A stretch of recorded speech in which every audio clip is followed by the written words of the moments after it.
Hey everyone, and welcome back to the Percy Jackson Son of Poseidon podcast. So this is going to be my sort of review recap of Season 1 of the TV show, and sort of just my overall thoughts. But before we get into it, go ahead and hit the thumbs up button, subscribe to the channel for more Percy Jackson content. So, overall, I really did enjoy the show. I think there was some problems, but they stuck the landing for me. I really liked the finale, and so that kind of made or break it for me into the thumbs up category, because there's a couple episodes that I really didn't like. So, particularly episode 6 and 7. And so if the finale had been bad, it would have been a thumbs down. But the finale was good, and the first 5 episodes were good. So for me, overall, the show was a pretty good adaptation of the first book. Season 1 is the adaptation of the first book, The Lightning Thief. And it was fairly well done. There was a couple of changes made. And, there's, still, obviously a lot was, left out still. There's a few changes made. I think the overall casting of the show was really well done. I really liked pretty much everybody that was cast in their roles. I think they all did a good job. I like the actor playing Percy. I like the actress playing Annabeth. I really like the guy playing Grover. And I love the casting for Poseidon. And so I thought all of the characters were pretty well cast, and I thought they all did a good job. Now, my main problem with the show is that the episodes themselves, most of the episodes felt very rushed. Like, we got to rush through the scenes so we can move on to the next scene. And none of the scenes really breathed very well, and we didn't really get to spend a lot of time getting to know the characters before we're just thrust in. Like in the first episode, it was just like quick pace. Like we had the flashback of young Percy, and then quickly Percy's at school, and then quickly Percy's with his mom, and then quickly he's, getting attacked by the Minotaur.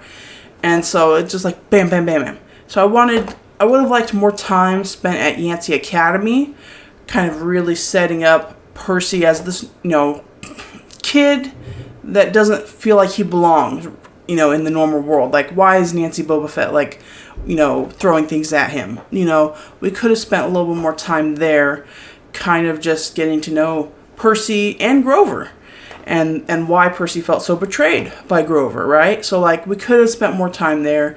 We spent good amount of time with his mom. That was actually fine. At least we got the scene in Montauk from the book. So I liked that. And then we could have spent a little bit more time at Camp Half-Blood. The whole second episode is at Camp Half-Blood, which is nice. But, that episode could have been a little bit longer, right? We could have spent a little more time to, getting around the camp and the cabins. That also felt kind of rushed a little bit. Percy goes to camp, and then he's in, we don't get to see really the routine of the camp, I guess. He's just in with Luke. Luke kind of takes him under his wing. We see a couple of the activities they get to do and everything. We really don't get to see too much of the other campers, the other demigods of the gods. We don't get to see. We see a little bit of the Ares cabin. We see a little bit of the Hephaestus cabin with Beckendorf. And then, of course, we see the Hermes cabin. But we didn't really get to see any of the, we didn't get to see the Aphrodite's cabin or the Athena cabin. So I think we could have spent a little bit more time setting up camp. And then the end of the episode, which I really thought was well done, the battle scene, and, he gets claimed by Poseidon as his son, that all worked out really well. But then it's now he's rushed off into the Poseidon cabin, and then, now he has to go see the Oracle, and then, now they're off to the adventure.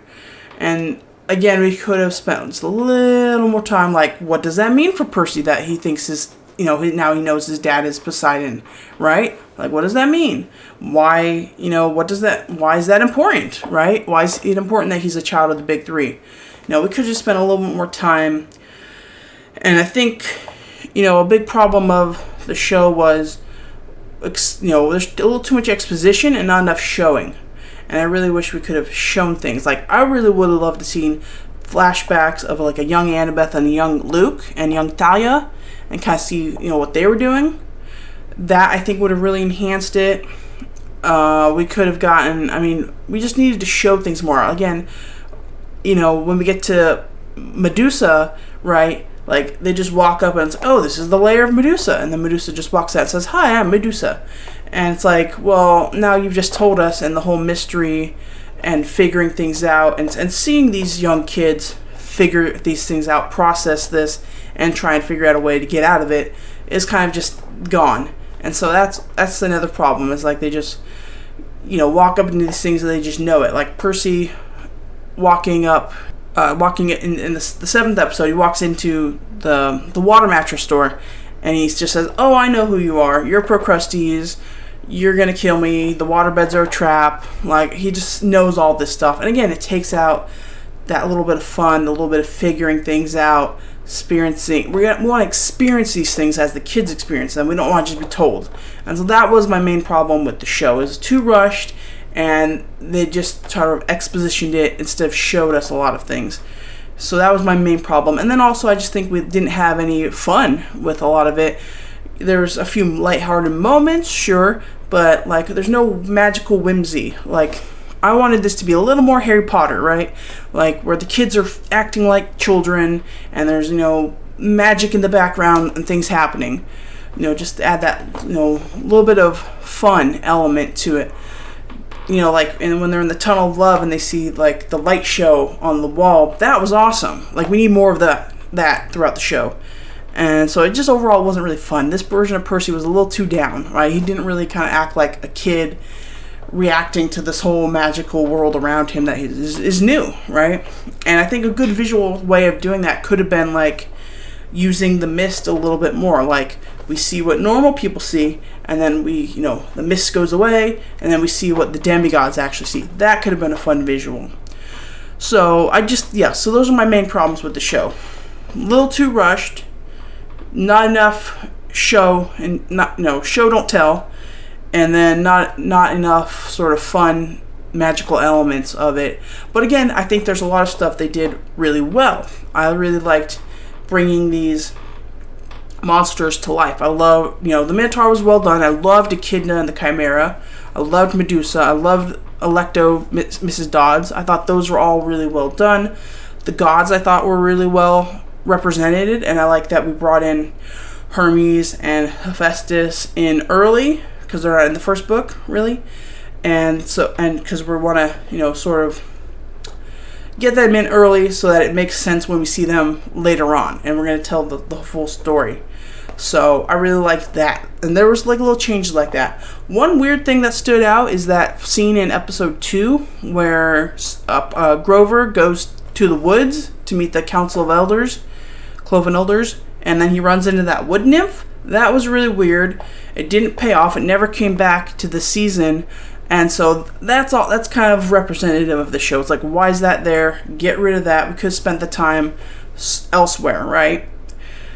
And I know it's sort of a part of Grover's character arc, but we didn't need it though. And so that's one thing that bothered me with that episode. And then also, the Lotus Hotel was just not fun. That was a weird episode. It's so depressing. This is a casino. We need to have fun, right? And I just thought that was really weird. And then Grover and the satyr dude, that was really strange. So again, like, what are we doing with Grover? Like, this is some strange stuff going on of how they chose to represent his character arc of, like, trying to be a competent satyr worthy of searching, getting a searcher's license to go search for Pan. Those two scenes with the wood nymph and with that weird satyr at the casino, we didn't need those for his character arc, really. We could have, again, spent the time elsewhere. And again, why is the casino not fun? These kids should be having fun. That was another one where they just walk in and know everything. And I'm like, stop doing that. Show us. Take us on the journey with the character. I really hope season 2 kind of fixes a lot of these problems. But again, I sounded a little down. I actually really liked the show overall. I thought there was lots of good stuff in here. I really liked the relationship between Percy and Annabeth. I thought the two actors had really good chemistry, and even with Grover, as the trio had good chemistry. But in particular, building up Percy and Annabeth's friendship, possibly blossoming relationship as they go throughout the books. So I really did like that. And again, I love the gods. I love getting Poseidon and Sally. I loved Sally. Sally was great. All the extra stuff we got with Sally and the flashbacks of her trying to raise Percy as a single mom, and he's has all these problems because he's a demigod, but she can't tell him that. I thought all that stuff was gold, and that's the type of additional stuff that I want to see going forward. I want more Poseidon and Sally. I want more Sally. So, yeah, so there was a lot of good in here. I just think that the bad stuff, I think, is easy to correct, and I think they should. But all the good stuff, keep that, and let's see what they do with Sea of Monsters. Sea of Monsters is the second book. Hopefully that's season 2. And I think that would be a fun journey. There's some cool monsters in there. That's a lot of more cool backstory. Actually, you know what? I like this version of Luke. I thought what they did with the ending of Luke, I thought was much better than the book. He comes off as a little bit more of a sympathetic character. In the book, I don't like Luke in the book. I thought the actor playing Luke is charming. So we're going to get more of him in Sea of Monsters. And so I really hope they can fix some of these problems. Make it more fun. Let the episodes breathe a little bit. Don't make them feel so rushed. And show us these things. Show us. Stop telling us what's going to happen. I don't want them, walking into... They better include the Cersei's Island in Sea of Monsters. I don't want them walking into it and being like, this is Cersei's Island. I know how to get out of this trap. No. Let's show us the journey of these characters and everything. And that's what I want to see. So, overall, I really did like the show, though. I thought it was a good representation. I'm actually somebody who does like the first movie, even though it's not the Percy Jackson story. I think the movie actually has a better tone, though. It is a little more fun. And that's really what I think the show needs to focus on, is having fun. These are kids. Let kids have fun. And so, yeah. So, overall, I like the show. Let me know what you guys think in the comments below. What are your thoughts? Did you like it? Did you hate it? Are you like me, kind of think like it had a lot of weak problems, but overall it's pretty good? Or are you somebody that said, nope, I love it. I never read the book, so I don't have nothing else to compare it to, so I thought it was great. So yeah, let me know your thoughts in the comments below, and stay tuned to the channel for more Percy Jackson content, where I will be reviewing the movies as well as the new books. So stay tuned to that. Thank you all for listening to Percy Jackson Son of Poseidon podcast. And until next time, later, Seaweed Brain. Bye.